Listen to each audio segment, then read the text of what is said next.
বাস্তব অভিজ্ঞতা যারা নাকি প্রয়োগ করে ওষুধ প্রয়োগ করে ভালো রেজাল্ট পেয়েছে, আমরা সেইগুলো কেস থেকে 5 থেকে 10 মিনিট করে কালকে একটু কষ্ট করে, এটা তো আমাদের জানা দরকার। আমরা তো আমি তো সিজিজিয়াম জ্যাম্বো দিয়ে নয়, অ্যাসিড ফস দিয়ে নয়, আমাদের এই কার্বোবেজ দিয়ে, আমাদের এই লাইসিনাম দিয়ে, আমাদের এই 10টা ওষুধ এতদিন হোমিওপ্যাথিক চিকিৎসকদের কাছে ছিল অপান্তেয়, অনাকাঙ্ক্ষিত, অবহেলিত, উপেক্ষিত। এখন কিন্তু আমরা প্রতিদিন হররোজ ব্যবহার করে চলেছি এইগুলো।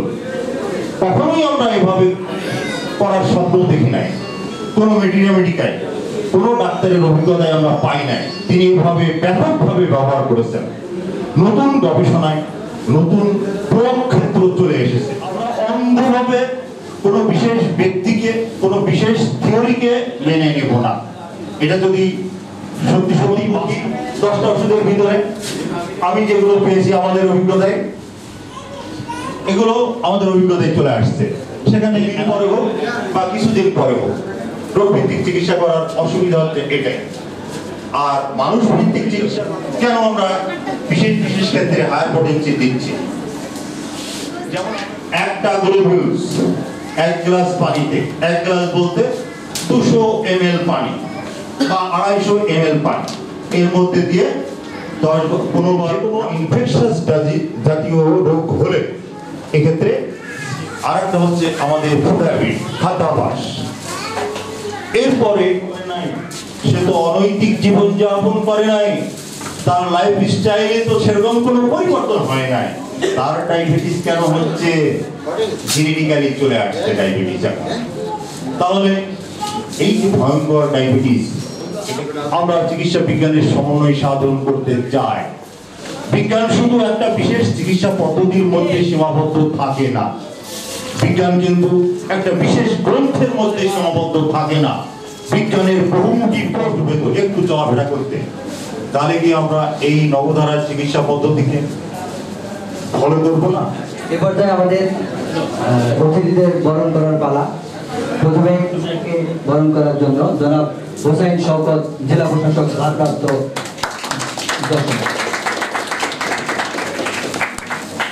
এরপরে আমাদের শ্রদ্ধাভাজন চাচা সরোয়ার মোহাম্মদ সরোয়ার হোসাইন, ডাক্তার শ্যামল কুমার দাস, বিশিষ্ট হোমিও গবেষক, ইন্ডিয়া।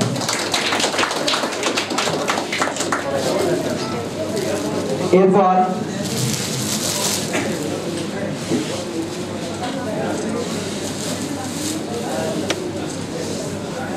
বিশেষ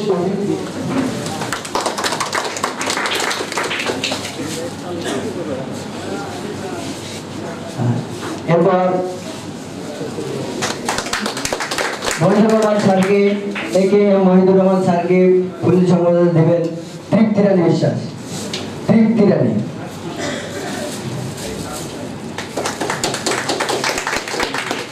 আচ্ছা। الرحيم الحمد لله رب العالمين الرحمن الرحيم مالك يوم الدين إياك نعبد وإياك نستعين اهدنا الصراط المستقيم صراط الذين أنعمت عليهم غير المغضوب عليهم ولا الضالين آمين। ফুলের সম্বর্ধনা প্রদান করেছি।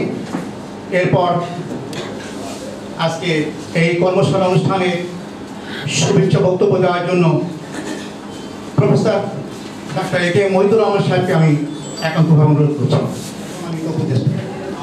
এরপর আজকে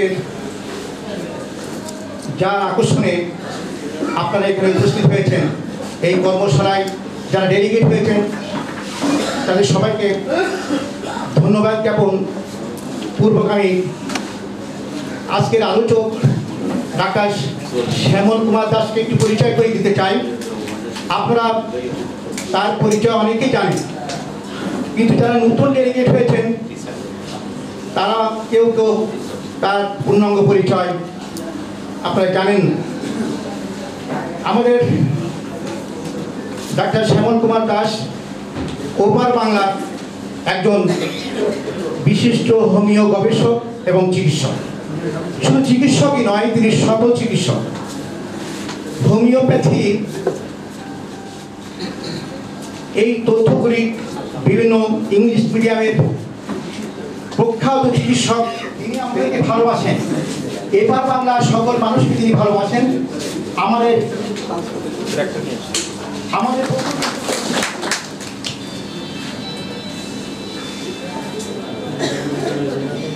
প্রথমে আমি আমার সশ্রদ্ধ অভিনন্দন জানাই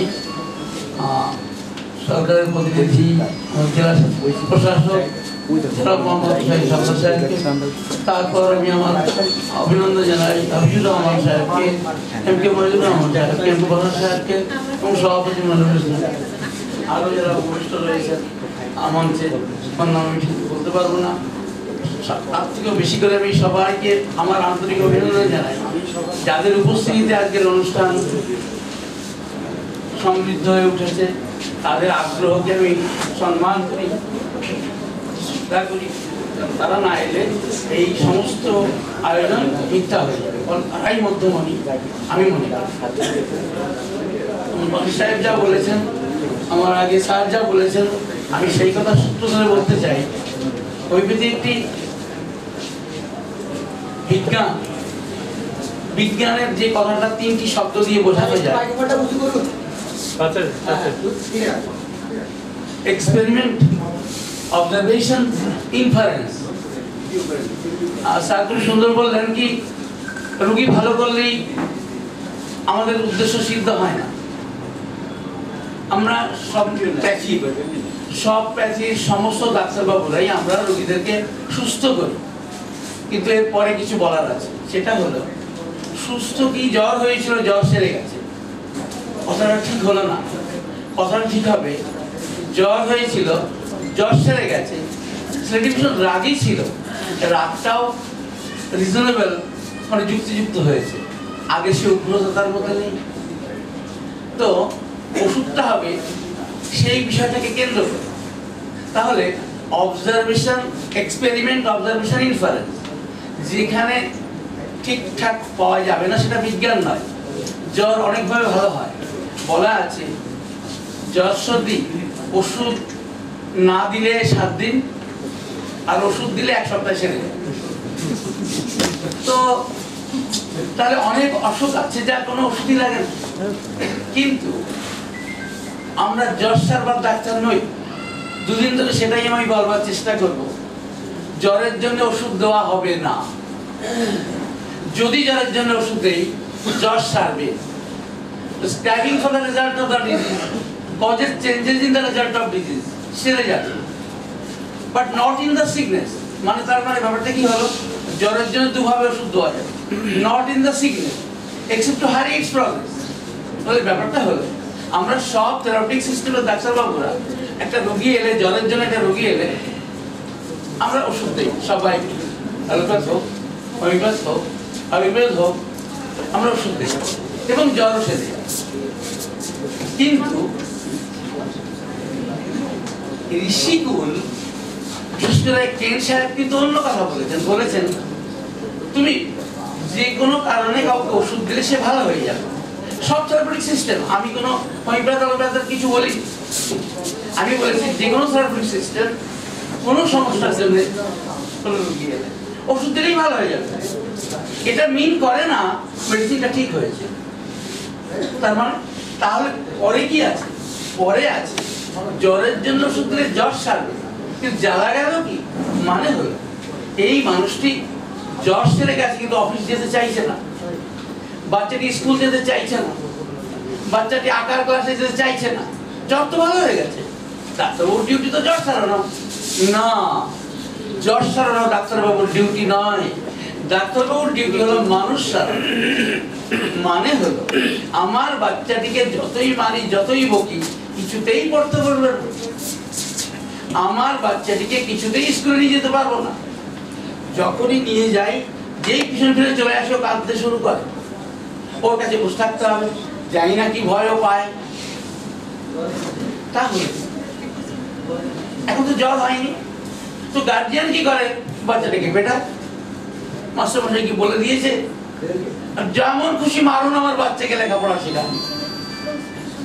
কথা হলো আমাদের সকলের উচিত বিজ্ঞান মনস্ক হওয়া। কেন বাচ্চাটি স্কুল যেতে চাইছে না, কেন বাচ্চাটি পড়তে বসতে চাইছে না? জ্বর তো তার পরে হয়েছে গো। ঋষি কেন কিন্তু বলেছিলেন আমরা যখন মায়ের পেটে এক খুশি যাই গো, অসুস্থ হয়েছিলাম তখন। তাহলে আজকে জ্বরের জন্য কেন ওষুধ? আমি তো জ্বর হওয়ার অনেক আগে অসুস্থ হয়ে বসে আছি। তো বিজ্ঞান যদি বলতে হয়, জ্বর চিকিৎসা করে কোনো বিজ্ঞানের কোনো প্রমাণ নেই গো। বরং আপনি আজকে জ্বর চিকিৎসা করে দেবেন, বারবার আপনি চিকিৎসা করতে থাকবেন, এক সময় মানুষটি তো বারবার এরকম হচ্ছে, ঠিক আছে চলো ও দেশে যাই একটু দেখাই।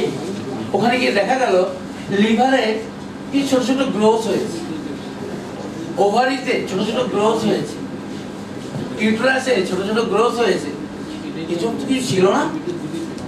মাঝে মধ্যে একটু জ্বর হতো, শুধু সবারই হয়, সবাই ওষুধ খায়, আমিও খেয়েছি। কেউ জানলো না ডাক্তারবাবু জ্বর সারিয়ে কত বড় সর্বনাশ করে দিলেন। সেদিনে কথা, ওটা অনেক বড় কথা। ছোট বাচ্চা হঠাৎ করে চেহারা ভালো হয়েছে, সবাই খুব খুশি। তো এ নিয়ে তো আমাদের সমাজে ডাক্তারবাবুরাও এত বেশি আমরা ওসব নিয়ে ভাবি না। আরে দাদা চেহারা তো বেশ ভালো হয়েছে, সবাই আমরা খুশি। একবারও আমরা ভেবে দেখলাম না হঠাৎ করে চেহারাটা কেন ভালো হলো। কারণ সে কথা ওখানে ডাক্তারি কি আর হবে, কিন্তু ডাক্তারি কিন্তু আসল কাজ করবেন।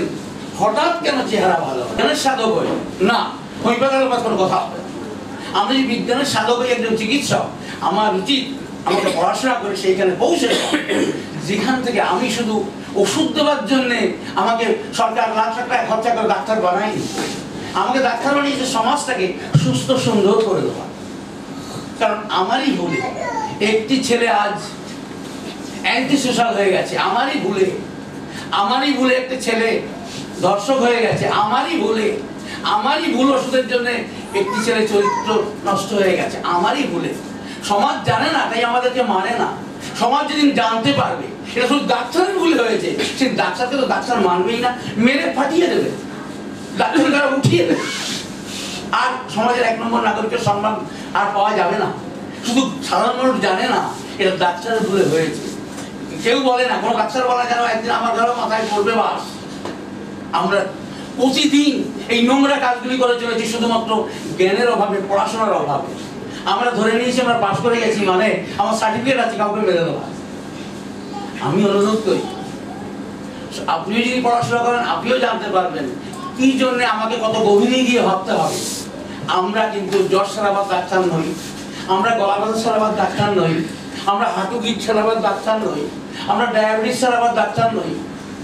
আমরা মানুষ সারাবার কারিগর, শুধুমাত্র মানুষ সারাবার কারিগর। আমরা পারি সমাজটাকে সুন্দর করে দিতে। শুধু আমরা হোমিওপ্যাথি আমরা ডাক্তারবাবুরা পারি সমাজটাকে সুন্দর করে দিতে।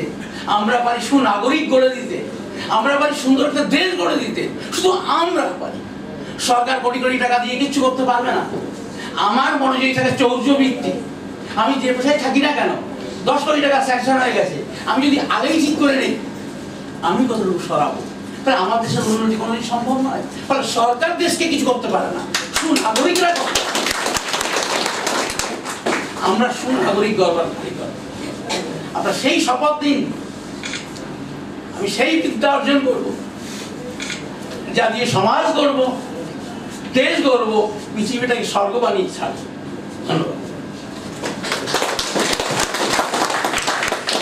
ধন্যবাদ। আজকে হোমিওপ্যাথি প্রশিক্ষণ কর্মশালার একমাত্র আলোচক ডাক্তার শ্যামল কুমার দাস, যিনি কলকাতা ভারত থেকে আমাদের মাঝে এসেছেন 2 দিন ব্যাপী এই কর্মশালা প্রশিক্ষক হিসাবে। আমাদের উদ্বোধনী অনুষ্ঠানের সময় অনেক সংক্ষিপ্ত, এখানে অনেকেই বক্তব্য রাখার জন্য আবেদন করেছেন। আমরা দুঃখিত, আমাদের যিনি আজকে প্রধান অতিথি তিনিও খুব ব্যস্ত আছেন। আমাদের এই উদ্বোধনী অনুষ্ঠান খুব দ্রুত আমরা শেষ করতে চাই, কারণ এর পরপরই আমাদের প্রশিক্ষণ ক্লাস শুরু হবে। আমি আজকে এই অনুষ্ঠানে প্রধান অতিথি জনাব মোহাম্মদ হোসাইন শওকত, জেলা প্রশাসক ভারপ্রাপ্ত যশোর, তাকে উদ্বোধনী অনুষ্ঠানে বক্তব্য এবং উদ্বোধন ঘোষণা করার জন্য একান্তভাবে অনুরোধ করছি।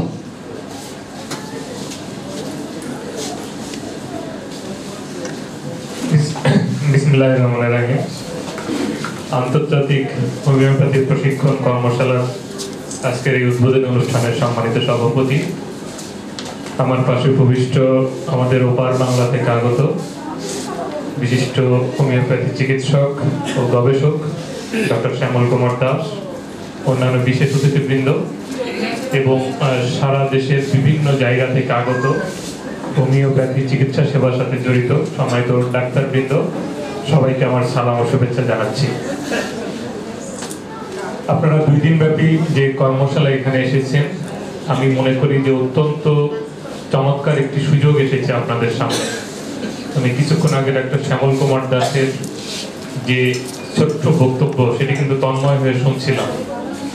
তিনি বারবার যে কথাটির উপর জোর দিচ্ছেন যে শুধুমাত্র রোগ সারানোই আমাদের উদ্দেশ্য হবে না, রোগের কারণটি খুঁজে বের করা, এবং তার জন্য যেটি করতে হবে তিনি কিন্তু লেখাপড়ার প্রতি জোর দেওয়ার কথা বলেছেন। আপনাদের সেখানে চর্চা করতে হবে।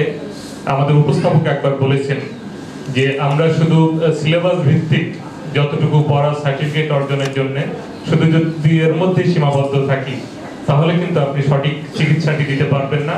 অনেক ক্ষেত্রে শ্যামল কুমার দাস যেটা বললেন যে আমরা ভুল চিকিৎসা দিয়ে ফেলবো এবং সেই রোগী সহ রোগীর পরিবারকে কিন্তু আমরা ক্ষতিগ্রস্ত করে ফেলবো। এর জন্য আজকে যারা এখানে এসেছেন আমি অনুরোধ করবো যে এই 2টি দিন আপনারা কাজে লাগাবেন। আমাদের এখানে বিশিষ্ট যে চিকিৎসক গবেষক তিনি আছেন, তাকে প্রশ্নবাণে জর্জরিত করবেন। আপনাদের যে প্রশ্নগুলো আছে মনের মধ্যে উদয় হচ্ছে সেগুলো আপনারা করবেন, অবশ্যই জানাবেন। একটি প্রশ্নোত্তর সেশন আছে, হয়তো অনেকেই আপনারা চিকিৎসা দিতে যে সঠিক সুফলটি পাচ্ছেন না, কেন হচ্ছে না সেইটি জানার সুযোগ কিন্তু এই 2 দিন আপনাদের থাকবে, আপনারা সেটি করবেন। আর হোমিওপ্যাথি চিকিৎসা নিয়ে আমি যেটা বলবো যে আমি ব্যক্তিগতভাবে হোমিওপ্যাথি চিকিৎসার একজন ভক্ত। সত্যি কথা বলতে যে আজকে নিজেও আমি সকালে যে ওষুধটি খেয়েছি সেটি কিন্তু হোমিওপ্যাথি ওষুধই ছিল। 2টি ফাইল থেকে আমি 4 ফোঁটা করে 1 চামচ পানির সাথে মিশিয়ে খেয়েছি। আমার এটা হচ্ছে আমার আঁচিল হয়েছে মাথার এখানে, ডাক্তার সেটি দেখে এই ওষুধটি আমাকে সাজেস্ট করেছেন এবং আমি সেটি খাচ্ছি। ছোটবেলায় একবার হয়েছিল, আমি কি উপকার পেয়েছিলাম, সেই আস্থাটি আমার আছে এই চিকিৎসার প্রতি। আর আমার পরিবারেরও, আমার স্ত্রী সহ সন্তানদের আমি অ্যালোপ্যাথি অবশ্যই দিই, এর পাশাপাশি হোমিওপ্যাথি চিকিৎসাতেও কিন্তু আমার আস্থা সবসময় আছে। তো এইটা আসলে আমাদের আরো জানতে হবে। আমি আবারও ওই দিকেই নজর দিচ্ছি বা জোর দিচ্ছি যে আপনাদের আরো বেশি পড়তে হবে, আরো বেশি জানতে হবে। ইন্টারনেটের যুগে খুব সহজ, এখন হয়তো আপনার মোটামুটি বই কিনতে হবে না, আপনি একটু ব্রাউজ করেই দেশ বিদেশে কোথায় হোমিওপ্যাথির উন্নত চিকিৎসা পদ্ধতি আবিষ্কৃত হচ্ছে সেইগুলো জানবেন। আমি যখন এই মিলনায়তনে প্রবেশ করলাম তখন যিনি উপস্থাপক ছিলেন তিনি এরকম বললেন যে নবধারা চিকিৎসায় এখন আমাদের মায়েদের যাদের সন্তান হচ্ছে না তাদেরও হোমিওপ্যাথি চিকিৎসার মাধ্যমে সন্তান হওয়ানোর পর্যায়ে নিয়ে গিয়েছে। এটা কিন্তু রিসার্চ বলছে যে আমাদের আসলে নিঃসন্তানের হারটা দিন দিন বেড়ে যাচ্ছে। এটা বড় একটা সমস্যা আমাদের সামনের দিনে। সেটা যদি হোমিওপ্যাথি চিকিৎসার মাধ্যমে সমাধান করা যায় তাহলে কিন্তু বিরাট বড় একটি অর্জন হবে। ডায়াবেটিসের কথা এসেছে, ডায়াবেটিস বলতে গেলে এখন প্রত্যেক ঘরে ঘরে, সেটাও যদি এই চিকিৎসার মাধ্যমে কিওর হয় সেটি কিন্তু একটি বড় অর্জন। আর হোমিওপ্যাথি চিকিৎসার আরেকটি বড় উদাহরণ আপনাদের সামনে দিয়ে আমার বক্তব্য শেষ করব। আমার বাড়ি মাগুরা জেলাতে। আপনারা যারা বিশ্বকাপ ফুটবল খেলা দেখেছেন নিশ্চয়ই সবাই এটা দেখেছেন, এরকম খবর পত্রিকাতে এসেছিল যে বাংলাদেশের সবচেয়ে বড় জার্মানির পতাকাটা কিন্তু মাগুরাতেই এক ব্যক্তি প্রত্যেক বছর করে থাকেন। ইভেন তিনি এমন পাগল যে নিজের জমি বিক্রি করে পতাকার টাকা সংগ্রহ করেন। তার কারণ সেটাও মনে আপনারা জানেন যে তিনি এক সময় কোনো একটা দুরারোগ্য রোগে আক্রান্ত হয়েছিলেন, কোথাও যখন চিকিৎসা পাচ্ছেন না, এই হোমিওপ্যাথি চিকিৎসা নিয়ে তিনি কিন্তু সুস্থ হয়েছিলেন এবং সেই ঋণ পরিশোধের জন্য জার্মানের প্রতি তার যে অগাধ আস্থা, সেটাই কিন্তু প্রত্যেক 4 বছর পর পর তিনি প্রকাশ করে থাকেন। আমি এইটা দিয়ে বোঝাতে চাচ্ছি যে আসলে হোমিওপ্যাথি চিকিৎসায় মানুষকে সেবা করার অনেক সুযোগ আছে, সেই সুযোগটি আপনারা গ্রহণ করবেন। আর আমি যেটা দেখেছি, আমরা আমাদের মেডিকেল কলেজে ভর্তির এখন যে রেশিও, এখন কিন্তু ছাত্রী বেশি, প্রত্যেক বছরে মেধাতেই ছাত্রীরা বেশি যাচ্ছে, মানে ডাক্তারিতে ছাত্রীদের বা মহিলাদের অংশগ্রহণ। এখানে আমি বেশ কয়েকজন ভদ্র মহিলাকে দেখতে পাচ্ছি। আমি আশা করব যে আগামী এরপরে যে সেমিনার হবে সেখানে এই সংখ্যাটা নিশ্চয়ই আরো বাড়বে, কারণ চিকিৎসা সেবায় মহিলারাও কিন্তু দিন দিন এগিয়ে আসছে, ভালো করছে। কলেজেও নাকি ছাত্রী বেশি হোমিওপ্যাথি কলেজে, তো এটা আসলে মানে স্বাভাবিক একটা প্রক্রিয়া। আমি শেষে শুধু এতটুকুই বলবো যে আপনারা দেশের বিভিন্ন প্রান্ত থেকে এসেছেন, এই 2টা দিন অন্তত মনোযোগ দিয়ে আপনারা এই সময়টুকু কাজে লাগান। আমরা যে রিসোর্স পার্সন ওপার বাংলা থেকে এনেছি তার কাছ থেকে সবটুকু নিন্দে নেই, সেই প্রত্যাশা ব্যক্ত করে এই 2 দিন ব্যাপী যে কর্মশালা, সেই কর্মশালার আমি শুভ উদ্বোধন ঘোষণা করছি। ধন্যবাদ।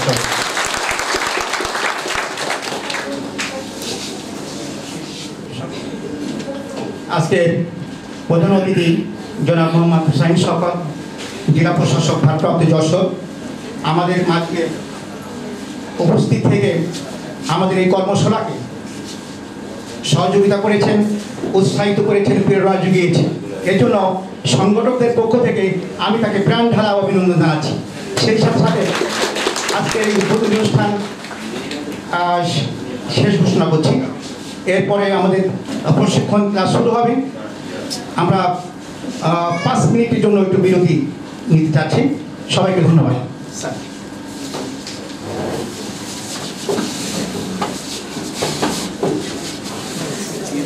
আর আমরা পছন্দ করি না। আমি একটা রোগীকে একটা ওষুধ দিয়ে ভালো করতে পেরেছি, এটা আরেকজনকে জানাবো, এটা আমরা পছন্দ করি না। এই মন মানসিকতা এক সময় খুব প্রচলন ছিল, কিন্তু আমাদের ভিতরে এখন এই অবস্থাটা দিন দিন হ্রাস পেতে শুরু করেছে। সবার ভিতরে একটা কোঅপারেটিভ তৈরি হয়েছে, একে অপরের সাথে মত বিনিময় সভা, মত বিনিময়, রোগী নিয়ে, কোনো ডিজিজ নিয়ে, যে কোনো ব্যাপার নিয়ে আলোচনা করি, নির্দ্বিধায় আমরা সেটা আগ্রহী প্রকাশ করি, আমরা কখনো দ্বিধাবোধ করি না। আমি সাভার হোমিওপ্যাথি মেডিকেল কলেজের দীর্ঘদিন যাবৎ শিক্ষকতা পেশায় আছি, পাশাপাশি সাভার হোমিওপ্যাথিক মেডিকেল কল্যাণ পরিষদ নামে একটা পরিষদ গঠন করেছি, যার সেক্রেটারি হিসেবে আমি দায়িত্ব পালন করছি দীর্ঘদিন যাবৎ। শুধু সাভারের ভিতরে আমরা এতটুকুই বলতে পারি যে সাভারের ভিতরে যদি আমরা হোমিওপ্যাথি কোনো কর্মশালার আয়োজন করি, সেখানে অকপটে 3 থেকে 400-500 ডাক্তার একেবারেই হাজির হওয়াটা আমার স্বাভাবিক কিছু না। গত 4 এপ্রিল আমরা একটা সেমিনার করেছি, যেখানে ডেলিগেট ছিল 450, কিন্তু এত ডাক্তার, এত সেমিনার, এত সিম্পোজিয়াম, তারপরেও কিন্তু হোমিওপ্যাথির অগ্রগতি হচ্ছে না। কেন হচ্ছে না? একটা জায়গায় শুধু সমস্যা, আমরা যত কিছুই করি না কেন সরকারি পৃষ্ঠপোষকতা সেটা কিন্তু বহিঃপ্রকাশ হচ্ছে না। সরকার আমাদেরকে বিভিন্ন হসপিটালে চাকরি দিচ্ছে, হোমিওপ্যাথিক বোর্ড ছিল না, বোর্ড করে দিয়েছে, নিঃসন্দেহে ভালো কাজ।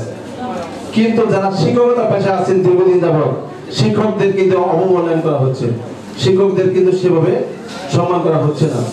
আজকে প্রত্যেকটা শিক্ষকের বেতন যদি 100% করা হতো, তাহলে ছাত্ররা আসলো কি আসলো না সেটা কিন্তু আমরা কন্ট্রোল করতাম না। আজকের অনুষ্ঠানের সম্মানিত সভাপতি এবং মঞ্চে ভূমিষ্ঠ অতিথিবৃন্দ, এই হোমিওপ্যাথিতে আসার ইচ্ছা আমার অনেকদিন আগে থেকে ছিল। আমি যখন বিশ্ববিদ্যালয়ে পড়তাম তখন একজন প্রফেসর ছিলেন হোমিওপ্যাথি ডাক্তার, ওইখান থেকে ছিল। লজ্জা পেতাম আসলে, আমি হোমিওপ্যাথি ভর্তি হতে লজ্জা পেয়েছিলাম যে একটা হোমিওপ্যাথি ডাক্তার বলবে লোকে। এই জন্য অনেকদিন আমি ভর্তি হতে পারিনি। পরে ভর্তি হলাম, ভর্তি যখন হলাম, হওয়ার পরে দেখলাম যে আসলে এটা বিশাল সমুদ্র। এখানে হোমিওপ্যাথি পড়ে চিকিৎসা করা একদম অসম্ভব বলে মনে করছি। আমি নিজের মনে এক পর্যায়ে মনে করছিলাম আমি আর এই চিকিৎসা করবো না, কারণ আমার পক্ষে সম্ভব না। এত লেখাপড়া করছি, লেখাপড়া করার পরেও কোনো কুল কিনা পারছিলাম না। পরে এবছরই গত বছর ডক্টর শ্যামল কুমার দাস ওনার সেমিনারে আমি অংশগ্রহণ করি ঢাকায় গিয়ে আমি বুঝতে পারলাম যে না, অল্পর মধ্যে এই সব কিছু করা সম্ভব। তো উনি আমাদের যে দিক নির্দেশনা দিয়েছেন, পুরা দুধের মধ্যে থেকে মাখনটা উঠে আমাদেরকে দিয়েছেন। তাতে আমার একটা বড় ক্ষতি হয়েছে, একদিকে তো উপকার হয়েছে, অন্যদিকে ক্ষতি হয়েছে। আমি যখন আগে রাতে 4 ঘন্টা করে লেখাপড়া করতাম, এখন লেখাপড়া করি না বললেই চলে। লেখাপড়া না করে চিকিৎসা করি, আল্লাহর রহমতে কাজ করে। একমাত্র একটা ওষুধ দিয়ে চিকিৎসা করে, সব যত রোগী আসে না কেন একটাই ওষুধ, হাইড্রোফোবিনাম। আমার 99% রোগী হাইড্রোফোবিনামে ভালো হয়ে যায়। ডাক্তার বলেছে 4টা ওষুধে গাড়ি বাড়ি হয়। আমাদের খুলনার একটা ডাক্তার উনি বলছেন আমাকে 4টা ওষুধে গাড়ি বাড়ি হয়। তা আমি বলছি একটা ওষুধে গাড়ি বাড়ি হবে। কোনো কিছু না পেলে চোখ বন্ধ করে হাইড্রোফোবিনাম দিবেন, তার একটা কিছু হয়ে যাবে। সবটাই ঘেরার দরকার নাই। তো আমরা দিক নির্দেশনা পেয়েছি, আশা করি ওনার কাছ থেকে আরো পাবো, আমরা আরো জানবো, এবং এই অল্প ওষুধের মধ্যেই আমরা যদি বুঝতে পারি তো সব রোগ ভালো হয়ে যাবে। অনেক বড় বড় রোগের চিকিৎসা আমি করি। এখানে যশোরে আমার 2টা ক্যান্সারের রোগী আছে। সারা দেশে বড় বড় যে সমস্ত রোগী কোনো পথ নাই, সেই সমস্ত রোগী আমার কাছে আনতে বলি। এবং কিডনি ফেলিওর রোগী আছে অনেকগুলো। তো অনেক রোগী আছে তারা কোনো পথ নাই, তারা আমার কাছে আসে এবং তাদেরকে সাকসেসফুলি ভালোভাবে চিকিৎসা করতে পারছি বলে আমি আশা করি। ধন্যবাদ সবাইকে। ধন্যবাদ সকল অতিথিবৃন্দদের, সেই সাথে ধন্যবাদ জানাচ্ছি সকল ডেলিগেটদের। আমরা আমাদের মূল আলোচনায় আজকের যে কর্মশালা, এই কর্মশালার একমাত্র আলোচক ডাক্তার শ্যামল কুমার দাস স্যারকে তার কার্যক্রম শুরু করার জন্য, প্রশিক্ষণ শুরু করার জন্য এখন অনুরোধ করছি। সহযাত্রীদের আমার সশ্রদ্ধ অভিনন্দন আরেকবার। আপনাদের আগ্রহ ফলপ্রসূ হোক, আগামী দিনগুলো অনেক সুন্দর হোক, আপনারা এগিয়ে চলুন বিদ্যার্থে। কিন্তু চলার পথে অনেক বাধা আছে, বিভিন্ন মত পথ আমাদেরকে প্রতিনিয়ত বিভ্রান্ত করে, আমরা বুঝতে পারি না। খুব ভালো না জানো, অল্প নিজের কাছে ধরে নেওয়া যায় না। বিভিন্ন মত পথ যদি আমাদেরকে বিভ্রান্ত করে তো রাস্তা কি করে খুঁজে পাবো? ভাবছিলাম কিভাবে এমন করে চলতে পারে একটা রাস্তা, একটা বিজ্ঞান, যেখানে এত কিছু বাধা, এত বিতর্কিত রাস্তা, ঋষিরা নিজেরাই নিজেদের রাস্তাকে বিতর্কিত করে রেখে গেছে। ইমরান সাহেব এক কথা বললেন, কেন সাহেব অন্য কথা বললেন, পরীক সাহেব অন্য কথা বললেন, ইত্যাদি ইত্যাদি। বিজ্ঞান এমন হয় না, বিজ্ঞানের চলার পথ একটি হয়। তাই যদি হয় সে পথটা কি, কোন পথে চলবো, কোন পথে এগিয়ে গেলে পাবো সঠিক আলোর সন্ধান। ভেবেছি অনেক। 76 সালে আমি 80-তে বিএসসি পাস করলাম, আমি 92-93 ব্যাচ, সে অনেক কাহানি। পাস করেছি 98-এ, 99-এ রেজিস্ট্রেশন পেয়েছি। ভালোই চলছিল প্র্যাকটিস, কথার ভালোই হয়েছিল, কিন্তু নিজের কাছে কোনো তৃপ্তি ছিল না। কি ঠিক, কোনটা ঠিক? কথা বললে যিনি কথা বলছেন তারও ক্ষতি হচ্ছে, আর যার পাশে কথা বলছেন তারও ক্ষতি হচ্ছে, আর আমারও চিন্তা ডাইভার্টেড হচ্ছে। কারণ আমি তো কোনো মুখস্থ কথা বলতে আসিনি, যা বলবো এখনই মাথার মধ্যে আসবো ওটাই বলবো। আমি জানি না 5 মিনিট আগে আমি কি বলবো, উপরওয়ালা আমাকে ওইটুকু দিয়েছেন, আমি তার কাছে কৃতজ্ঞ। তো আমি এভাবে বিভ্রান্ত। তখন উপরওয়ালার কাছে চেয়েছিলাম, দিবারাত্র তার কাছে চেয়েছিলাম, পথ দেখাও।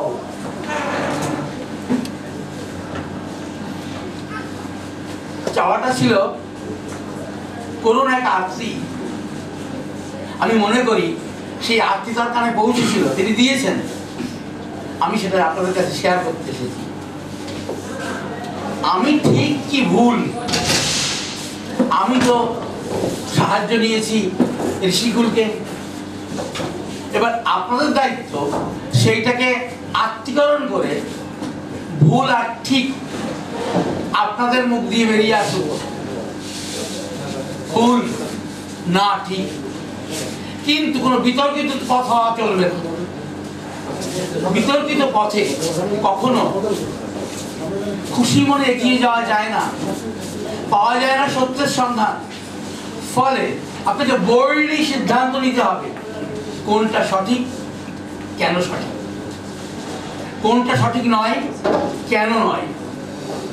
আমি শুরুতেই বলেছিলাম আমাদের প্যাসিটি অকাঠ্য বিজ্ঞান। যদি অকাঠ্য বিজ্ঞান হয় তাহলে বিজ্ঞানের সূত্রটাকে মানতে হবে। কি সেটি? এক্সপেরিমেন্ট। আমি পেশেন্টকে ওষুধ দিয়েছি, পেশেন্টটি একটু সমস্যা নিয়ে এসেছিল, সঙ্গে আরো কিছু সমস্যা আগে থেকে ছিল। আমি তাকে ওষুধ দিয়েছি, এরপর অবজারভেশন। আমি অবজার্ভ করে দেখেছি মানুষটি এমন এমন ছিল, সঙ্গে এটিকে এনেছিল। আমি কোনোটাই নেইনি, আমি ওষুধ দিয়েছি। আমি দেখেছি মানুষটি কেমন ভাবে ধীরে ধীরে ধীরে ধীরে ভালোর দিকে পাল্টে যাচ্ছে। ইনফ্লুয়েন্স ছিল, মেডিসিন ঠিক ছিল। এবার শুরু হলো তাকে নিয়ে অ্যানালিসিস। কেন এই মেডিসিনটি কাজ করলো? কই নেই তো ম্যাথমেটিক্যাল, নেই তো ল্যাবরেটরিতে রুবিক্স। তাহলে মানুষটি কেন এইভাবে বদলে গেল? যা তার নিজেকে ভালো লাগাচ্ছে, তার বাড়ির লোককে আনন্দ দিচ্ছে, সঙ্গে প্রতিবেশী বন্ধু বান্ধব বলছে আরে তোমাকে তো দারুণ লাগছে, চাকরি পেয়েছো বুঝি? কোথায় আর চাকরি? তাই ভাবছি কিছু একটা করবো। মানে চাকরি তো হবে না, এমন কিছু করবো যেন কাউকে চাকরি দিতে পারি। মাই গুডনেস, কি ভাবনার কথা বলছো গো? তো এখন বদলে গেছো। কে দিল বদলে? কেমন করে এলো এই পরিবর্তন তার মধ্যে? সত্যি কি তার মধ্যে এই আইডিয়া ছিল না? ছিল। আমরা সবাই ভালো থাকতে চাই, ভালো হতে চাই, কিন্তু বাধা কোথায়? চলুন দেখি বাধা কোথায়। স্যার আপনি হচ্ছে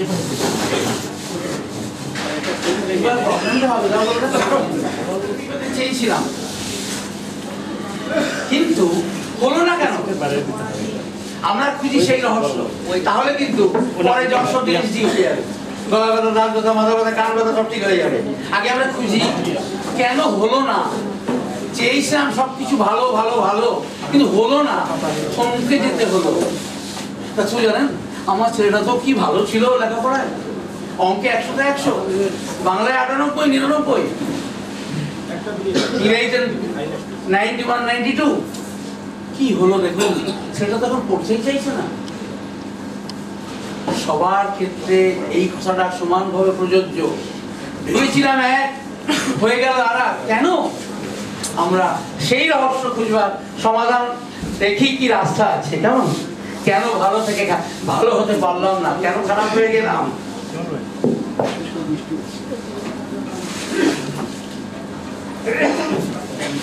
কি হলো?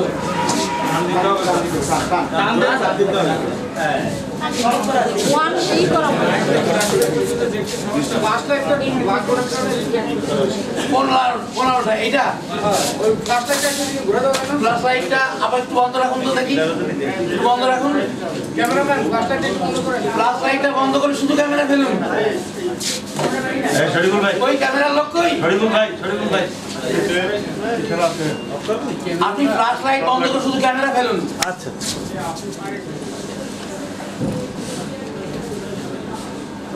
এই লেখাটা পড়া যাচ্ছে পিছন থেকে? আপনারা যারা একদম পিছনে আছেন বলুন, ভুলে যাচ্ছে না। আচ্ছা এই গোলটা, আচ্ছা এটা বোঝা যাচ্ছে। আচ্ছা ডাস্টার কই? দুই হবে।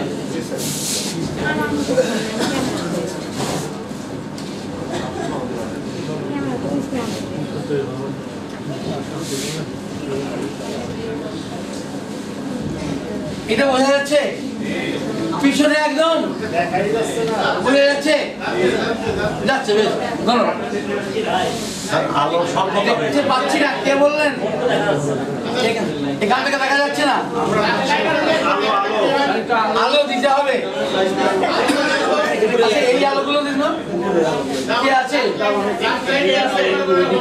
ফ্ল্যাশ লাইট ফেললে, আচ্ছা ফ্ল্যাশ লাইটটা দিন দেখি, অনেকেই দেখতে পাবো। কি হচ্ছে?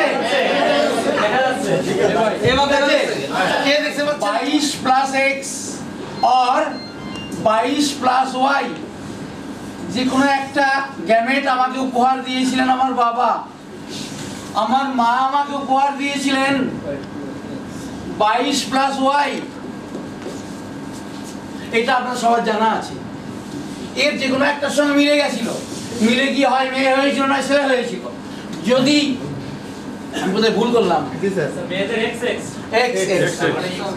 ঠিক আছে। যদি এটা হয়ে মিলে যেত তাহলে মেয়ে হতো, আর এটা হলে ছেলে হতো। এটা সবার জানা আছে। অথচ এর মধ্যেই ছিল সব রহস্য। আমি কি হব, যা হব। এটা হচ্ছে সেই জাইগোট। আমি জেড লিখছি, শুধু জেড লিখছি। এটা জাইগোট। এই জাইগোটের মধ্যে এবার জেনেটিক্স থেকে এবার হোমিওপ্যাথিতে আসি। এর মধ্যে ছিল vital force, VF, disease force, রোগ শক্তি, একটা জীবনী শক্তি। পিছন থেকে এই দুটো কথা বোঝা যাচ্ছে। VF vital force, DF disease force. এই দুই শক্তিকে নিয়ে আমি আমার মায়ের পেটে প্রথম অবস্থান করলাম। আমার কোনো নাম ছিল না, ছিল একটা নাম, আমি জাইগোট, কোষীয় সংখ্যা 1। আচ্ছা পিছনে যারা দাঁড়িয়ে, আপনাদের যে বসবার জায়গা নেই বোধহয়, আছে? ও দেখতে পাচ্ছেন না, ঠিক আছে, দাঁড়িয়েই দেখুন, আমিও দাঁড়িয়ে আছি। ও বলছি আপনারা যারা দাঁড়িয়ে দেখতে ভালো লাগছে তো দাঁড়িয়ে দেখুন, আমিও দাঁড়িয়ে আছি, কষ্ট হওয়ার কোনো কারণই নেই। তো ভাইটাল ফোর্স, ডিজিজ ফোর্স, এই দুটো ফোর্স নিয়ে আমি আমার মায়ের পেটে প্রথম আমার অস্তিত্ব ঘোষণা করলাম। মা বয়স্কদের বলে দিল আমার এ মাসে মিন্স হয়নি, মানে আমার পেটে সন্তান এসেছে। সেই সন্তান আমি বা আপনারা কেউ একজন। এই প্রথম আমাদের অস্তিত্ব শুরু হলো, অস্তিত্বের লড়াই শুরু হলো মায়ের পেটে এক কোষ হিসেবে। এই এক কোষটা কি? ব্লু। এটা হচ্ছে ক্ষুদ্রতম সংস্করণ। আজকের এই আমার বা আপনার, আজকে আমার অনেক কোটি কোটি কোষ, অনেক system, digestive system, nervous system ইত্যাদি ইত্যাদি, অনেক টিস্যু, অনেক অর্গান। কিন্তু আমাদের শুরু হয়েছিল এখান থেকে। মানে হলো আজকে আমি যা যা ভুগছি সব এখানে ছিল, পরে হয়নি। তা কি করে হয়? আমি একটা প্রস্টিটিউটের কাছে গেছিলাম ক্রস কোয়ার্টারে, আমার গনোরিয়া হয়েছে, আমার সিফিলিস হয়েছে। আমার তো পেটে থাকাকালীন গনোরিয়া সিফিলিস হয়নি না ভাই। কেন বলে দিয়েছেন গনোরিয়া সিফিলিস কোনোটাই হবে না যতই এই প্রস্টিটিউটের কাছে যাই, যদি না শরীর মায়াজম প্রিডমিনেন্ট হয়। তাহলে আমার গনোরিয়া হবে, আমার সিফিলিস হবে, আমি ক্রিমিনাল হব, আমি লেখক হব। সবকিছু ঠিক করবে যে সে হলো আমার মধ্যে থাকা শরীর মায়াজম। শরীর মায়াজম হলো সমস্ত অ্যাডভান্স ফ্যাক্টরের লিডার। লিডার যতক্ষণ কিছু না বলবে অন্যরা ততক্ষণ চুপ থাকবে। আমার মধ্যে গনোরিয়ার জাম ঢুকতে পারে, আমার মধ্যে সিফিলিসের জাম ঢুকতে পারে, আমার মধ্যে টাইফয়েডের জাম ঢুকতে পারে, আমার মধ্যে টিউবারকুলোসিসের জাম ঢুকতে পারে, আমার মধ্যে ক্যান্সার থাকতে পারে, কেউ কিছু করবে না, চুপ করে বসে থাকবে একজনের অঙ্গুলি নির্দেশে। সেই আঙুলটি হলো কার? শরিক মায়াজমের। শরিক মায়াজমকে এইভাবে মানে ওরা বলবে, বস তুমি যখন বলবে আমরা আছি, শুধু একবার সাড়া দিয়ে দিও। এই সাড়াটা কিন্তু ও দেবেই দেবে। এই কি কথা? কেন দেবে? কে বলেছেন? কেন বলেছেন? কি বলেছেন? Sora is the evolution of man's will ultimate to sin. মানে হলো সোরা আজকে আমার মধ্যে ভালো, আরে ছেলেটাকে কি ভালো জানতাম, পড়াশোনায় ভালো, চরিত্র ভালো, তো আজ কি দেখলাম? আর দেখলাম ওই পাড়া থেকে বোতল পকেটে করে নিয়ে বেরোচ্ছে, টলতে টলতে, সঙ্গে একটি মেয়ে। এই সেই ছেলে, সিসি কিছু লজ্জা। বেচারা, বেচারাকে কেউ, ডাক্তার বাবুরা কেউ কিছু দেখেনি, আর গার্জিয়ানও দেখেনি। গার্জিয়ানরা খুশি ছিল, আমার সন্তান তো সুন্দর, কি দারুণ, কত ভালো কথা বলে, রেজাল্ট তুখোড় রেজাল্ট, কি ভালো। ভালোর মধ্যে লুকিয়েছিল, আচ্ছা ভালোর মধ্যে কি লুকিয়েছিল দেখি একবার।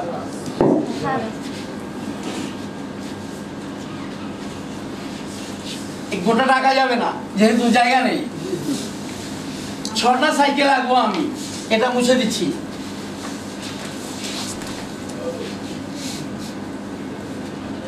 আমার জায়গাকে ঘিরে ছিল এইরকম 6টা সাইকেল, আমার আপনার সবার। 3, 4, 5, 6। প্রত্যেকটা মানুষের মধ্যে, প্রত্যেকটা মানুষ, আমি রোগী, প্রত্যেকটা রোগীর মধ্যে আমার হাতে মাইক্রোফোন না থাকলে, যারা সামনে আছেন মানুষকে বলবেন মাইক্রোফোন নেই, আমি কিন্তু এরকম ভুল 1000 কোটি বার করবো, তো শুধু বলে দিতে হবে মাইক্রোফোন নেই। ও ভাই, ও লাগিয়ে দিয়েও দেখেছি কলকাতা সেমিনারে, ভালো লাগে না, ভালো লাগে না, হয় না, গোড়া খুলে রেখে অবস্থায়। তো এই 6টা সাইকেল, 6 সাইকেল আমাদেরকে ঘিরে রেখেছে মায়ের পেট থেকে। যে ছেলেকে আপনি ভালো বললেন, কি ভালো বললেন, বাচ্চা হওয়ার পরে ডাক্তারবাবু বললেন আপনার সুন্দর সুস্বাস্থ্য। স্যার আসুন, বলেন বলেন।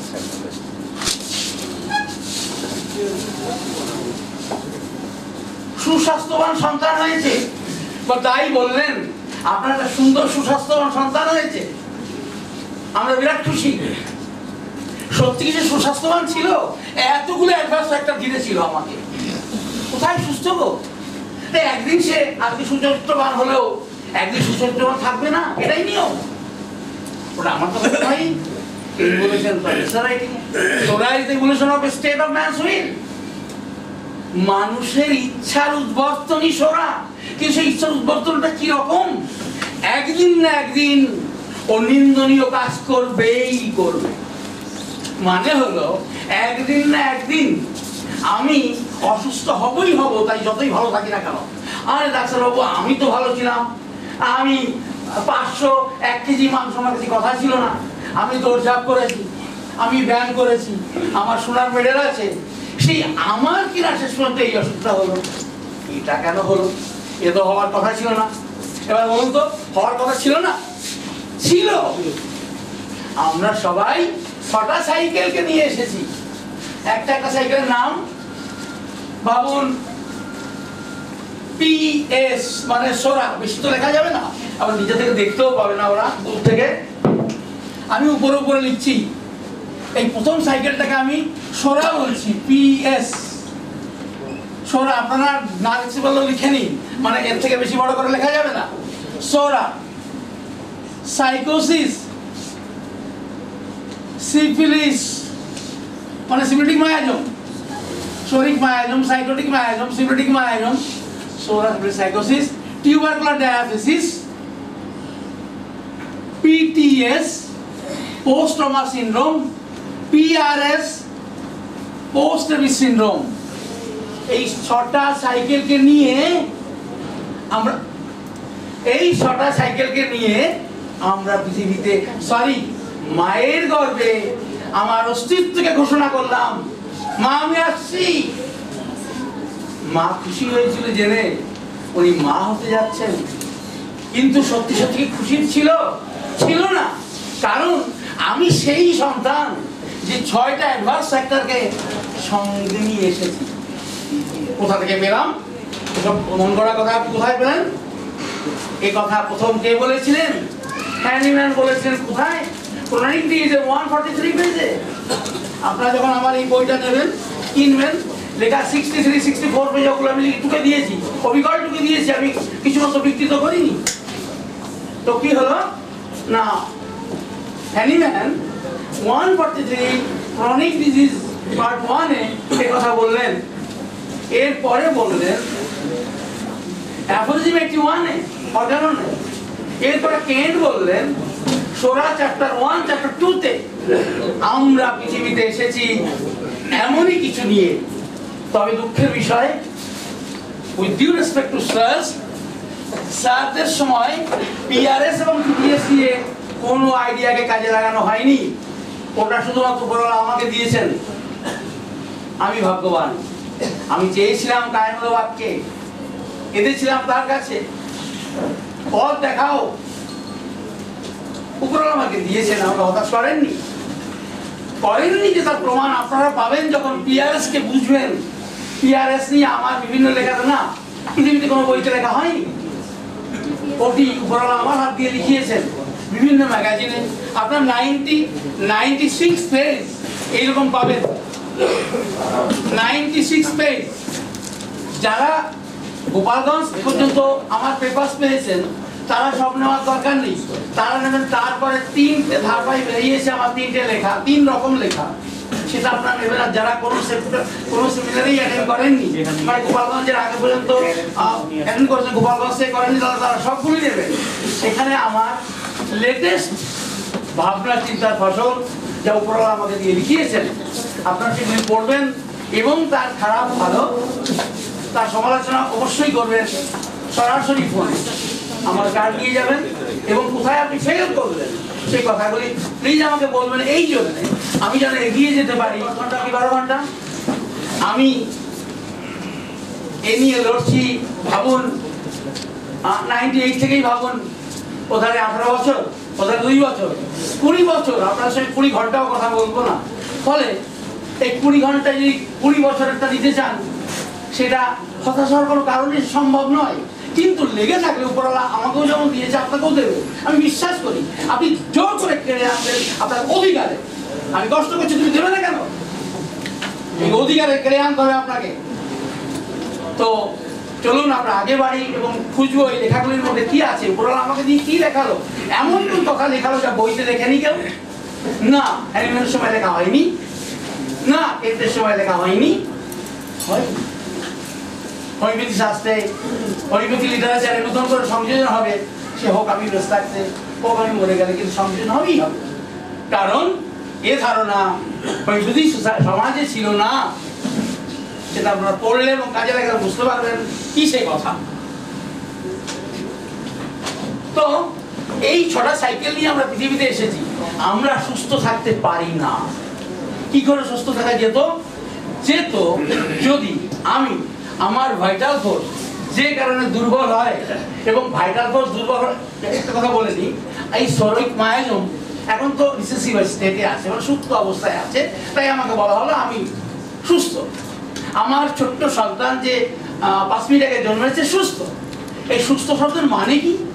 মানে হলো ওই ছোট্ট সন্তানটির মধ্যে যে 5 মিনিট আগে জন্মেছে তার মধ্যে ভাইটাল ফোর্স যেটা দিয়েছেন উপরওয়ালা তাকে, সেটা আছে প্রকট, মানে হেলদি। ফলে এই ভাইটাল ফোর্স যদি হেলদি থাকে, শরীরিক মায়াজম তখন রিসেসিভ থাকে।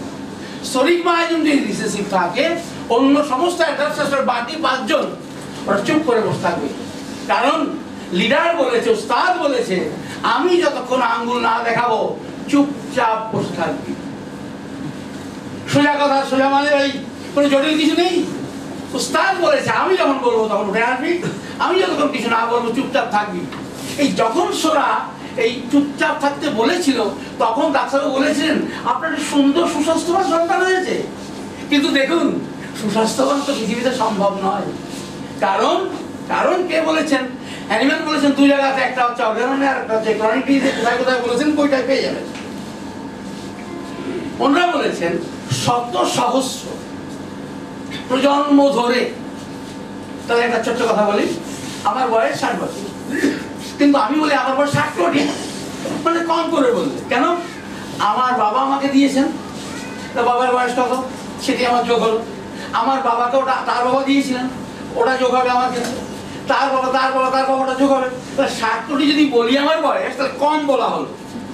আমাদের সবার বয়সই এত কোটি, শুধু আমরা জামা বদলাই, মানুষ ঠিক থাকে। আজকে এই জামা কালো রং করে আসবে, কিন্তু আমি তো আমি থাকবো। সেই জন্যে এভাবে আমরা শত সহস্র প্রজন্ম ধরে বিকৃত চিকিৎসার শিকার হয়েছে। আমি বলি না, ঋষি হ্যানিম্যান বলেছেন, ঋষি কেন বলেছেন।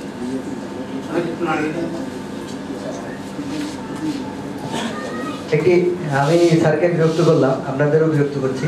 অ্যাটেন্ডেন্স শিট ছাড়া হচ্ছে, সেটা আপনারা ক্যাপিটাল লিটারে সুন্দর করে লিখবেন। নামটা, বিশেষ করে নামটা, শুধু নাম নয়, ফোন নাম্বার ওপরে কি তো হ্যাঁ ফোন নাম্বার তো লিখবেন, কিন্তু নামটা এই ক্যাপিটাল লিটারে লিখবেন। নামটা ক্যাপিটাল লিটারে লিখবেন। যদি সার্টিফিকেটে নাম ভুল হয়, যদি সার্টিফিকেটে নাম ভুল হয়, তার জন্য কিন্তু আমরা দায়ী থাকবো না। ওগুলো একটু শর্ট আছে, আর আজকে শুক্রবার, এজন্য একটু সমস্যা হচ্ছে। আমি কভার আপ করে দেবো তাড়াতাড়ি, যত দ্রুত সম্ভব। আমি এই বিঘ্নিত হওয়ার জন্য আন্তরিকভাবে দুঃখিত।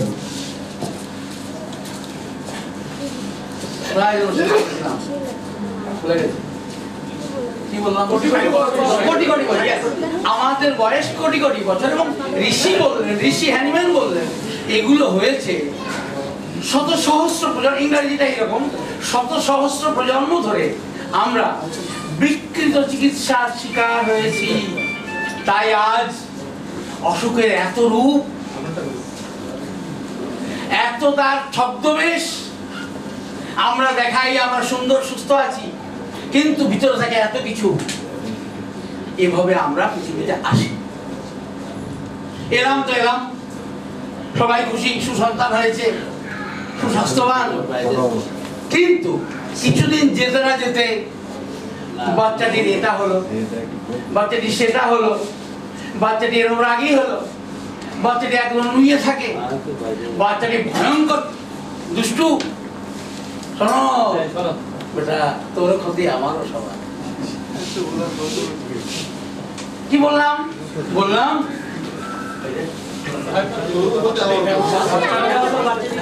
হ্যাঁ, বাচ্চাটি কিন্তু এতগুলি অ্যাডভান্স ফ্যাক্টর তার মধ্যে রয়েছে। সুস্থ তাকে আমি বলতে পারি না, এভাবে বলতে পারি আপাতত সুস্থ, মানে রিলেটিভ টার্ম। সুস্থতা কোনো অ্যাবসলিউট টার্ম নয়। কেন বলুন না? বলি, একটি মানুষ বলল, কিছু বলবি?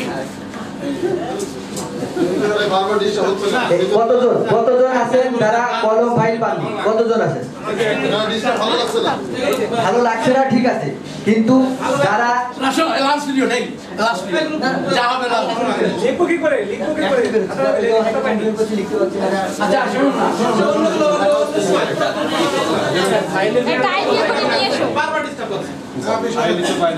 বলি কি, আপনার আপাতত কারো থেকে একটা পেজ ছিঁড়ে নি, খুব তো লেখার কথা বলছি না, পরে পরে পেয়ে যাবেন। মানে ও বেচারা, ও অসহায়, কারণ আপনারা তো আগে ভাগে কেউ বিকাশ করেননি। তো যদি ওর কাছে হিসাব থাকতো, আমার এতগুলো ডেলিগেট আসছে, ও রেডি থাকতো, ফলে দোষটাকে দেওয়া যাবে না, দোষের সমান বাকিদার আমরা সবাই। কিন্তু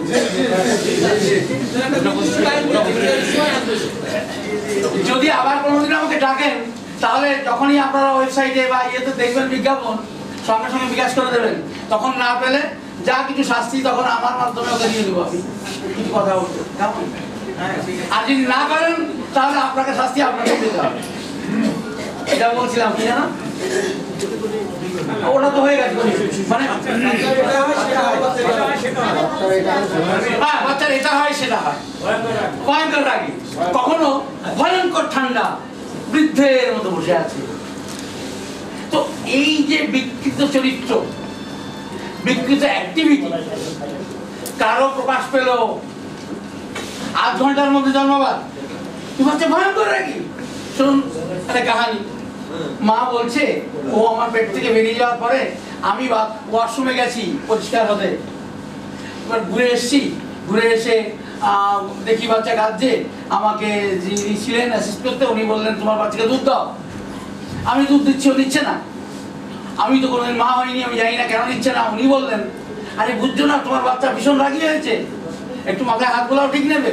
আমি মাথায় হাত বোলালাম, ঠিক দুধটা নিল। বুঝুন জন্ম হয়েছে কমই থাকে। যাই হোক, মা দিয়ে আসতে কতক্ষণ লেগেছে ধরে নিন বেশি করে 8 ঘন্টা। 8 ঘন্টার মধ্যে তার রাগের প্রকাশ পেয়ে গেল। তাহলে আমরা কাকে বলি বাচ্চা? বাচ্চা মোটেই নয়, ওছেও বাচ্চা। কেন 8 ঘন্টার মধ্যেই ও বুঝিয়ে দিল আমি কিন্তু রাগী, তুমি কিন্তু আমার কথা মতো চলবে।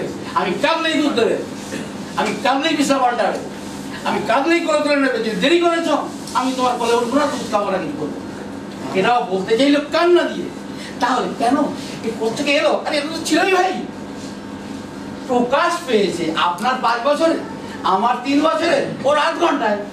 খুব আলাদা কিছু নয়, প্রকাশ পেয়েছে বিভিন্ন বয়সে। কিন্তু এগুলি সবার মধ্যেই ছিল। ওই রাগ আমার আপনার কার মধ্যে নেই। ওর 10টা আগে আগে দেখিয়ে ফেলেছে। চলুন আগে।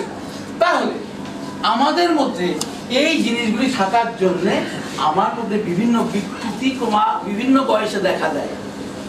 এই বিকৃতিটাকে তাহলে আমরা কি করে কি করবো ওটা পরে আসি, রেকটিফিকেশন পরে আসি। তাহলে আমাকে এটা জেনে নিতে হবে কি আমার ঘরের সন্তান যে 5 মিনিট আগে জন্মেছে, আমি যার এত বয়স এখনো পর্যন্ত বড় অসুখ করেনি কিন্তু করবে। আমি এখনো ভালো ভালো কথা বলি কিন্তু একসময় আমি খারাপ কথা বলবোই বলবো, কারণ আমাকে এর থেকে বাঁচবার জন্য কোনো ব্যবস্থা করা হয়নি। সবাই খুশি আমি ভালো কথা বলি, কিন্তু সেই আমি ভালো কথা কদিন বলবো? আমি খারাপ কথা বলবোই। কে বলেছে বলবো? ওই যে সোনার ডেফিনেশন আছে, আমি খারাপ কথা বলবোই, আমি নিন্দনীয় কাজ করবোই, আমি অসুস্থ হবই, আমার বড় অসুখ হবেই। কারণ এই যে কারণ শুধু 2 দিন আগে আর 2 দিন পর হবেই হবে। তাহলে এর থেকে পরিত্রাণের উপায় কি? বারবার উপায় এইবার সেই কথা প্রথমে সংক্ষেপে বলি, পরে ডিটেলসে বলি। তাহলে আমার এখন যা করণীয় সে হচ্ছে ভাইটাল ফোর্সকে কিছুতেই দুর্বল করা চলবে না। ভাইটাল ফোর্সকে দুর্বল করলে ডিজিজ ফোর্স ওর ঘাড়ে চেপে বসবে। তাহলে ডিজিজ ফোর্সকে যদি আমি একে চুপ করিয়ে বসে রাখতে চাই, মুটিয়ে রাখতে চাই, ভাইটাল ফোর্সকে আমাকে চাঙ্গা রাখতেই হবে। যদি ভাইটাল ফোর্স চাঙ্গা থাকে শরীর মায়াজন রিসেসিভ স্টেটেই থাকবে। যদি শরীর মায়াজন রিসেসিভ স্টেটে থাকে অন্যান্য অ্যাডভান্স ফ্যাক্টরগুলিও রিসেসিভ স্টেটেই থাকবে। আর যদি দোকানে গিয়ে বলি ভাই একটু সর্দি লেগেছে, একজন আমাদের কনফারেন্স আছে, একটা ট্যাবলেট দাও তো। আগে তো নাক বন্ধ ছিল, ভালো হসপিটালে ভালো, নাকটা খুলে গেছে, সর্দিও বন্ধ হয়ে গেছে, বিরাট খুশি। তো সেমিনারে কি বললো? কিছুই মাথায় ঢুকলো না, উল্টো পাল্টা বললো। কি করে ঢুকবে? ও তো আগেই বাড়ি বেড়ে এসেছে। সর্দির ট্যাবলেট তাই তো কেউ বলেছিলেন সর্দির ট্যাবলেট খান আর ব্রাইনিয়া খান। চুপচাপ করে ভালোই লাগছে তো ব্রাইনিয়া খেয়ে নিলাম, যাও করলেন। কি হলো? কি ওষুধ? ওই যে ওষুধটা আপনি খেলেন, কোনো অ্যালোপ্যাথি দোকানদার দিল, আর কোনো হোমিওপ্যাথি ডাক্তার দিল, হোমিওপ্যাথি দোকানদার দিল। কিসের ওষুধ দিল? এটা সমস্যার ওষুধ দিল। আমি এই ঘরে একটু প্লিজ মনে করে নিন তো, কিসের ওষুধ দেওয়া হলো? সমস্যা। সমস্যার ওষুধ দিলে সমস্যা যাবে, কিন্তু মূল সমস্যা বাড়তে চাই। কেন বলা হয়েছিল? যেই মাত্র আপনি সমস্যা কমাতে চাইলেন ভাইটাল ফোর্স দুর্বল হলো, আর যেই মুহূর্তে ভাইটাল ফোর্স দুর্বল হলো সেই মুহূর্তে ডিজিজ ফোর্স স্ট্রং হলো। যে মুহূর্তে ডিজিজ ফোর্স স্ট্রং হলো শরীর মায়াজম আরো বেশি সুপ্ত অবস্থা থেকে জেগে উঠলো। উস্তাদ আমরা আছি, উস্তাদ হাত তুললো আর সবাই মিলে চলে এলো ছুটে, ধরবেটাকে। কাল থেকে ভাই মাথার যন্ত্রণা, মেজাজ ঠিক নেই, 1000 টাকা দিয়ে এলাম, আজকে 10 মিনিটে যেতে পারবো না। তারপরে 1000 টাকা দিয়েছিলাম, খাবো খেতেও পারলাম না, বমি আসতে লাগলো, ঘুম হচ্ছে না, গ্যাস অম্বল হচ্ছে। ভালো ডাক্তার দেখাতে হবে, অনেক গুলি মারো, ভালো ডাক্তার দেখাই, আপনি এই পরীক্ষাগুলো করুন। মানে আপনার তো সমস্যা আছে মনে হচ্ছে। সমস্যা কি করতে হবে দেখো, এই টেস্টগুলো করুন, ঢাকায় যান, ইত্যাদি ইত্যাদি করুন। এরপরে কি হলো, পিঠে ব্যথা হলো, নিচু করে জল উঠে গেছিল, তোমাকে আসছে, আবার ডাক্তার কাছে বলো ডিস্ক প্রলাপস। ও কত কিছু হবে। এরপর বারবার প্রচার হচ্ছে, আবার একটা ডাক্তার বলো আপনার তো ভাই আপনার তো ভাই মনে হচ্ছে ডায়াবেটিসের লক্ষণ দেখা দিয়েছে। দেখুন শুধুমাত্র একটু সর্দির ট্যাবলেট বা ব্রাইনিয়া সেমিনা, তারপরে এত কিছু লাইন দিয়ে চলে গেল। উস্তাদ বলেছিল আমি শুধু একবার তুড়ি মারবো, চলে আসবি, ও তুড়ি মারতেই সবাই চলে এলো, একদম ধীরে ধরলো সব কিছু। এবার বলুন আপনি কোনটার ওষুধ দেবেন? Location sensation position location sensation modality concomitant result aversion, নেই না দিন একে একে নিতে থাকুন। কোনোটাই কিন্তু আপনি মানুষের কাছে পৌঁছতে পারেননি। কেন তাই বলেছিলেন prescribing for the result of the disease causes change in the result of disease, not in the sickness except to hurry its progress. আপনি মানুষের জন্য ঠিক করতে পারেননি। সর্দির জন্য দিয়েছিলেন, জ্বরের জন্য দিয়েছিলেন, দাঁত ব্যথার জন্য দিয়েছিলেন, কান ব্যথার জন্য দিয়েছিলেন, পিঠ ব্যথার জন্য দিয়েছিলেন, ডিস্ক প্রলাপসের জন্য দিয়েছিলেন, ডায়াবেটিসের জন্য দিয়েছিলেন, কিন্তু মানুষের জন্য ওষুধ দেননি। মানুষটাকে মানুষটা সে যেদিন সে এককোষী হয়ে পৃথিবীতে এসেছিল। তুমি একটুই প্রশ্ন দিলে আলোচনার মধ্যে হয়ে যায় বেটা, তুমি আগে ভাগে তোমার এনার্জি নষ্ট করো না। আমি এখন দেখছি না, কারণ তুমি এখন আলোচনার কিছুই শোনোনি। তুমি প্রশ্নটা করেছো, পরে পরে তুমি জবাব পেয়ে যাবে। তুমি দুঃখিত হও না, আমি তোমার প্রশ্নের জবাব দিয়ে বাধ্য, কিন্তু তুমি তখন শোনোইনি, শুরুই হয়নি, এখনই প্রশ্ন। তাহলে বাকি তো কি আর পড়ে আছে, এখন কেউ প্রশ্ন দেবেন না, এটা আমার ডাইভার্ট হয়ে যাবে, আমার চিন্তা শক্তি, বক্তব্য রাখার অসুবিধা হয়ে যাবে। কারণ বক্তব্য মুখস্থ বক্তব্য বলতে আসেনি তো, ফলে আমি ডাইভার্ট হয়ে যাবো। তো ঠিক আছে চলুন, যত খুশি প্রশ্ন থাকে প্রশ্ন করতে পারেন, আমি তৈরি হয়ে গেছি, আমি তৈরি যে কোনো ডাক্তারবাবুর যে কোনো প্রশ্নের জবাব দিতে, যদি আপনি বিজ্ঞান মনস্ক হন। আজ মনে করেন সারাকে আজকে শিক্ষা দিয়ে দেবো, তাহলে অন্য কথা। কিন্তু যদি শিখতে এসে থাকেন, মানে বিজ্ঞানের সাধক হয়ে থাকেন, যেমন প্রশ্ন করুন আমি তৈরি, ডাইনি বাইরে আগে পিছিয়ে যেমন খুশি। হ্যাঁ কি বলছিলাম,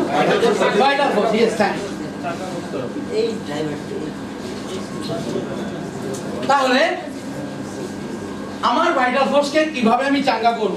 তাই বলা হলো যে যদি ভাইটাল ফোর্সকে চাঙ্গা রাখতে হয়, ডিজিজ ফোর্সকে কমজোরি থাকতে হবে এবং সোরাকে রিসেসিভ স্টেট মানে ঘুমন্ত অবস্থায় রাখতে হবে। কিন্তু এই সোরা কিভাবে জেগে ওঠে? দুই ভাবে জেগে ওঠে। এক হচ্ছে প্রকৃতির নিয়মে জেগে ওঠে, মানে উঠবেই উঠবে, এটাই কথা। আমি আজকে ভালো থাকলেও কাল ভালো থাকবো না, আমি আজকে সুস্থ থাকলেও সারা জীবন সুস্থ থাকবো, এরকম কোনো কথা নেই। আপনারা বলবেন আর দেখেছি আমার দাদাকে 150 বছর বেঁচে গেছে, কিছু হয়নি। ওগুলো ব্যতিক্রমী কথা, ব্যতিক্রম দিয়ে কোনো রুল প্রুফ করা যায় না। ফলে ব্যতিক্রমী যা সবার ক্ষেত্রে হয় সেটাই ভাবতে হবে আমার। এই একভাবে সোরা প্রকট হয়, মানে জেগে ওঠে। আর একভাবে জেগে ওঠে আমাদের অনিয়ম বিশৃঙ্খল রীতির ফলে।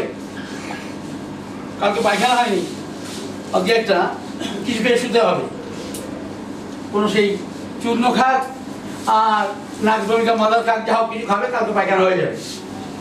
পায়খানা কালকে না হলে মুশকিল আছে, কালকে ট্রেনে যেতে হবে, পায়খানা পাবে রাস্তায়, খুব মুশকিল, এই ক্ষেত্রেই হবে।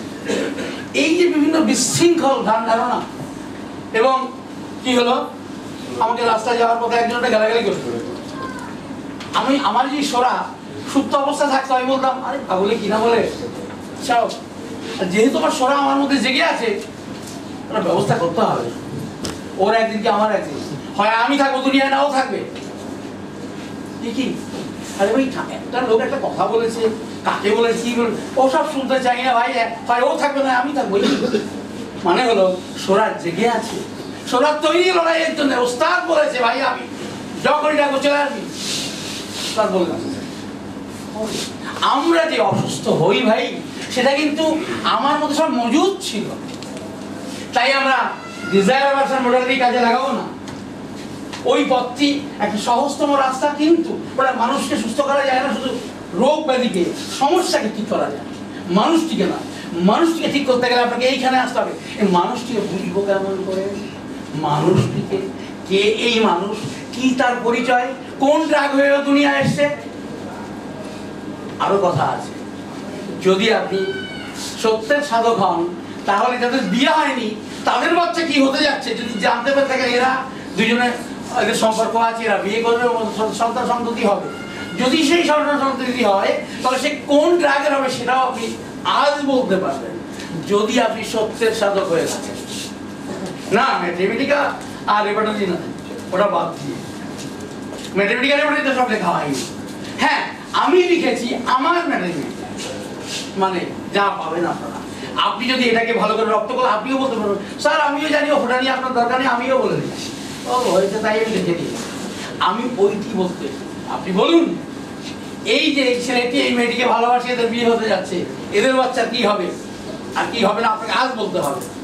তবেই আমি জ্যোতিষী না, জ্যোতিষী না হলেও আমি বিজ্ঞানের জ্যোতিষী। আমি বলবো ওটা মিলবে। যখন আপনি যখন প্র্যাকটিসে বসবেন দেখবেন এরকম। কাল যারা আমার সঙ্গে ছিলেন সারাদিন, অনেক দুরারোগ্য ব্যাধি পেশেন্ট ছিল, আমি কাউকে সারিয়ে দেইনি, কিন্তু এটা নাড়িয়ে দিয়েছি। নাড়িয়ে দিয়েছি মানে কি, ভাইটাল ফোর্স যে ঝিমিয়ে গেছিল ওকে আমি জাগিয়ে দিয়েছি। ও লড়বে, সোনাকে বলবে চুপ করে বসা, ওস্তাদ চুপ করে গেলে ওরা চুপ করবে। ওর মধ্যে সেন্স অফ উইলবিং জেগে উঠবে। আচ্ছা আমার ভালো লাগছে।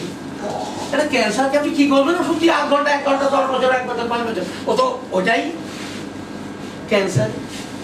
কিন্তু যদি আপনার মেডিসিন ঠিক থাকে, মানে ভাইটাল ফোর্সের জন্য থাকে, নো ডিজায়ারেশন, নো এক্সাক্ট কন্ডিশন, লোকেশন, সব nothing is there, but vital ফোর্সের জন্য দেওয়া হয়েছিল। তো পেশেন্ট এটা বলবে যে একটু আগে শুয়েছিল, সে বসে পড়ে বলবে এত কষ্ট আমার একটু হচ্ছে। আপনি যে বসে আছেন একটু ভালো লাগছে তাই বসেছি। তো ওষুধে এমন কিছু নেই ভাই যে ক্যান্সার রোগীকে বসিয়ে দেবে। কথা হলো ওষুধটা ক্যান্সার রোগীকে দেওয়া হয়নি, ওষুধ দেওয়া হয়েছে এ যখন মায়ের পেটে এসেছিল সেই হিসাব করে। তো ঠিক আছে, একটা উদাহরণ দিয়ে বলা যাক, কেতাবি কথা খুব একটা গায়ে হয় না। আমি 25 তারিখ রাতে এসে একটা ফ্যামিলিকে দেখেছিলাম। ফ্যামিলি এসেছে তার একটা বাচ্চার জন্য। বাচ্চা ভীষণ সর্দি কাশি, শ্বাসকষ্টে কষ্ট পায়। অ্যালোপ্যাথা যথেষ্ট দেখেছেন, তারা তাদের অসুবিধার কথা বলেও দিয়েছেন যে এইভাবেই চলতে থাকবে। তারপর আমার জাহিদ দেখেছেন, ও ওষুধটা ঠিক দিয়েছে, বুঝুক আর না বুঝুক, বুঝেছে বোধহয় ঠিকই, কারণ অনেকদিন ধরেই তো আমার সঙ্গে চলছে। এবার আপনারা বলবেন ওষুধটা কি হবে। ওই বাচ্চাটি হবার আগে, মানে দ্বিতীয় সন্তান, প্রথম সন্তান কিন্তু 1.5 মাসে অজানা কারণে অ্যাবর্শন হয়ে যায়। কথা কবি যারা নতুন রয়েছে চুপ থাক। তো কি হলো, 1.5 মাসের বাচ্চাটি নষ্ট হয়ে গেল, কোনো কারণ যায় না ডাক্তার, ওরাও কিছু বলতে পারেনি। তো ওরা বললেন আপনি কিছুদিন অপেক্ষা করুন। 3 মাসের মধ্যে আবার বাচ্চা এসে গেল। তো বললেন দাদি বাচ্চা এসে গেল, তাহলে আপনি ওষুধে থাকুন। ট্রিটমেন্টে উনি ছিলেন। কতদিন ছিলেন? এই বাচ্চাটা ডেলিভারি হওয়া পর্যন্ত। বাচ্চাটা বাবা মা ক্রোমোজোম 2 সেট দিয়েছিল, এ কথা সত্য। আর ডাক্তারবাবু কি দিয়েছিলেন? ওষুধ নামক বিষ। কিন্তু সেই বিষ কিন্তু তাকে মা হতে সাহায্য করেছে। আমি বিষ বলবো, ভালো বলবো, আরে ভাই ও মা তো হলো। বেশ সুন্দর। এত সব বিষাক্ত ওষুধ খেয়ে ও ডেলিভারি হলো। তো ডেলিভারি হলো তো হলো, প্রথম কিছুদিন ঠিকঠাক ছিল, 1 সপ্তাহ 1.5 সপ্তাহ 2 সপ্তাহ মতো। তারপরেই শুরু হয়ে গেল এই ঠান্ডা সর্দি কাশি। এখন তো বোধহয় 7 বছর না কতদিন বয়স, শুধু ভুগছে আর ভুগছে, কাশি আর কাশি, আর সেই দুষ্টু। এইবার আপনি বলুন না কি ডিজাইন অবস্থা নেবেন? যতই ওষুধ থাকা নির্দিষ্ট দিনান্তর হয়েই যাচ্ছে। কথা হলো এই যে অবস্থা এখন, এর জন্য কোনো মেডিসিন ঠিক করা চলবে না। আপনি ভুলে যান বাচ্চা কেন এসেছে। আপনারা যারা নতুন তাদেরকে আমি ঘরটা একটু পরে একটু অন্যভাবে বলছি, পুনরায় আগে শুনে নিন। এই যে বাচ্চাটিকে নিয়ে আসা হয়েছে, এ কি নিয়ে এসেছে আপনি ভুলে যান। চোখ বন্ধ করুন আর কাগজটাকে সরিয়ে দিন, এই টেবিলের নিচে দিয়ে দিন। কেন পাশে আপনার যদি চোখ পড়ে যায়, আরে কি করলে পারে, কি করলে কমে জেনে ফেলবেন, আর একটা ওষুধ বার করে ফেলবেন, এরপরে রুশ দিয়ে ফেলবেন, ম্যাথমেটিক্যাল সিমটম নিয়ে ফেলবেন, কাজ শেষ। ঢুকিয়ে দিন টেবিলের তলায়, দিয়ে জিজ্ঞেস করুন, ও আপনি তো বললেন না যে আপনার প্রথম বাচ্চা নষ্ট হয়ে গেছে, এও নষ্ট হয়ে যেত যদি না ওষুধগুলি খাওয়ানো হতো। তার মানে এটি আপনাদের সন্তান হলো ডাক্তারবাবুর ওষুধের সন্তান। তার মানে ওর দুটো বাবা মা, সরি একটা বাবা একটা মা, আর অনেক কিছু ডাক্তারবাবুর ওষুধ, এরা সবাই মিলে ওকে পৃথিবীতে এনেছে।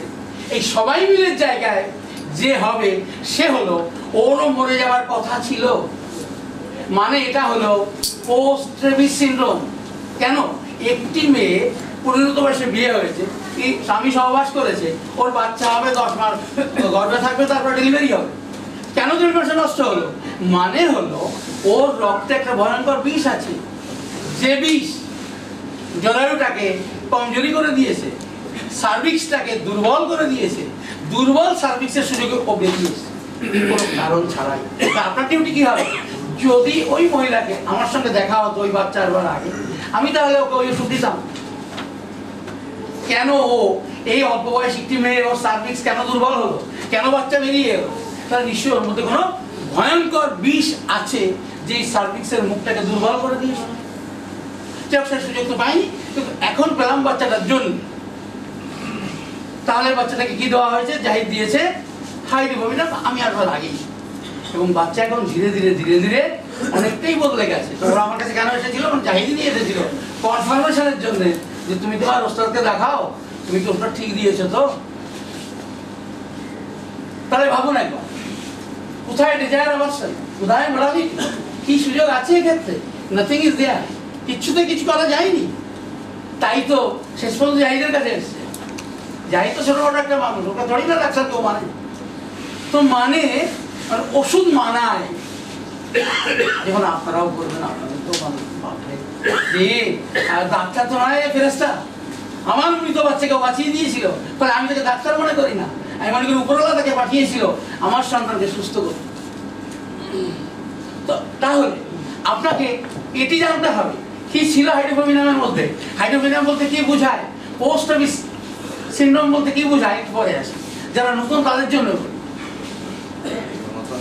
আমি এই টেবিলে এই কথা বলবার জন্য যে আমরা সব মানুষ অসুস্থ হয়ে পৃথিবীতে এসেছি।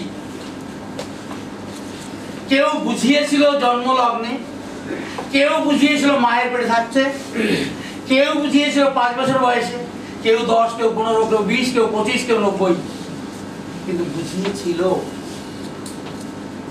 কেন বলেছেন তুমি যদি খুব ভালো অবজারভার হও, তুমি প্রথমেই বুঝে যাবে ও কি নিয়ে এসেছে।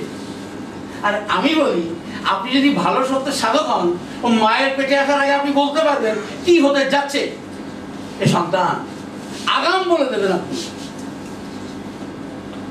নতুনদেরকে বলার উদ্দেশ্য হলো এই যে এই দুদিনের সেমিনারে যে আলোচনা হবে এবং হচ্ছে, কোনোটাই রোগ কেন্দ্রিক নয়, পেশেন্ট কেন্দ্রিকও নয়। হিন্দিতে বলা হয় treat the patient not the disease. আমি বলি treat the man not the patient not the disease. Treat the man, man মানে যে ম্যান এখনো জন্মায়নি, বা যে ম্যান জাইগোট হয়ে মায়ের পেটে ঢুকেছে, এখনো ডেলিভারি হয়নি, যে ম্যান এখনই জন্মালো, সবে সবে জন্মালো, তার কথা। যে ম্যান সব ঠিকঠাক আছে, ডাক্তার বলে দিয়েছে আপনার স্কোরিং করে, যে বাচ্চা একদম ঠিক সব দিক দিয়ে, ওর জন্য ঠিক করতে।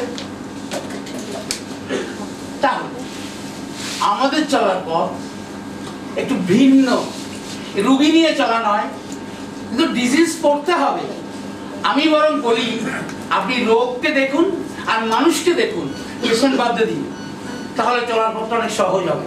কারণ আমি সংক্ষিপ্ত হিসেবে বলেছিলাম, একটি বাচ্চা হঠাৎ করে চেহারা ভালো হচ্ছে, আপনি এই ডিজিজ সম্বন্ধে আইডিয়া না থাকে, আপনি না বুঝতে পারেন এটা এই ওষুধটা, এটা বেশিটা হচ্ছে স্ট্রেপ্টোককাস অরিয়াসের অ্যান্টিজেনের উপস্থিতির কারণে এটা